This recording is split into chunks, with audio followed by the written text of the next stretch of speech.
Hi hello friends, welcome to Laksha's lunch box. இன்னைக்கு நம்ம என்ன வீடியோ பார்க்க போறோம்னா, ஒரு அருமையான ரெசிபி. அதுதான் ராயல் சீமா ஸ்பெஷல் பாலக்கீரை உள்ளி காரம்.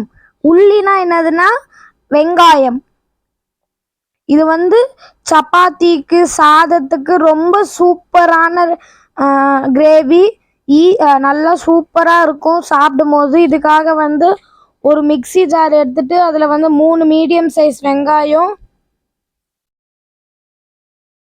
3 மீடியம் சைஸ் வெங்காயம் போட்டுக்கிட்டு, அடுத்து ஒரு மீடியம் சைஸ் பூண்டு அதை நல்லா தோல் உரிச்சு போட்டுக்கணும். அடுத்து 1 டீஸ்பூன் அளவு மிளகாத்தூள், 1/4 டீஸ்பூன் அளவு மஞ்சள் தூள், கொஞ்சோண்டு உப்பு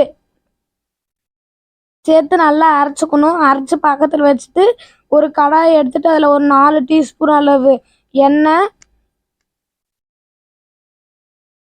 4 டீஸ்பூன் அளவு எண்ணெய் சேர்த்துட்டு அப்புறம் கடுகு சீரகம்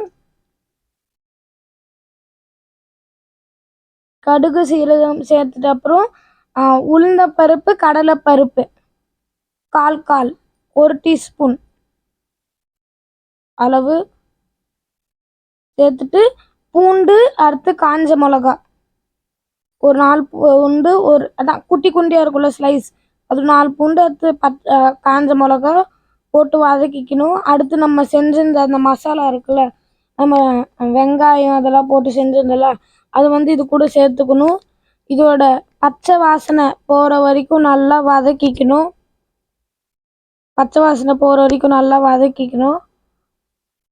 வதக்கிட்ட அப்புறம் நம்ம பாலக்கீரை இருக்குல்ல, அது 2 கட்டு எடுத்துட்டு அது குட்டி குட்டியாக ஸ்லைஸ் பண்ணி இது கூட சேர்த்துக்கணும். இப்போ கடாய் ஃபுல்லாக இருக்கா பாருங்க. அப்போ ஒரு 5 to 10 மினிட்ஸ் நல்லா வதக்கிக்கணும். அப்போ பாருங்க எப்படி ஆயிடும் பாருங்க. கடாய் ஃபுல்லாக இருந்தது, இப்படி ஆயிடும். அதுக்குள்ளே இருக்க தண்ணியெல்லாம் உறிஞ்சிடுச்சு. அப்படியே கலந்துட்டே இருக்கணும். அடுத்து அம்மிக்கல் எடுத்துட்டு 1 டீஸ்பூன் அளவு தனியா, 1 டீஸ்பூன் அளவு சீரகம் சேர்த்து வதக்கிட்டு இது கூட சேர்த்து நல்லா ஸ்மாஷ் பண்ணிக்கணும். அதுலேருந்து 1 டீஸ்பூன், அந்த மசாலாலேருந்து 1 டீஸ்பூன் எடுத்து இது கூட சேர்த்து நல்லா கலந்துக்கணும். நல்லா கலந்துட்ட அப்புறம் ஒரு டீஸ்பூன் அளவு லெமன்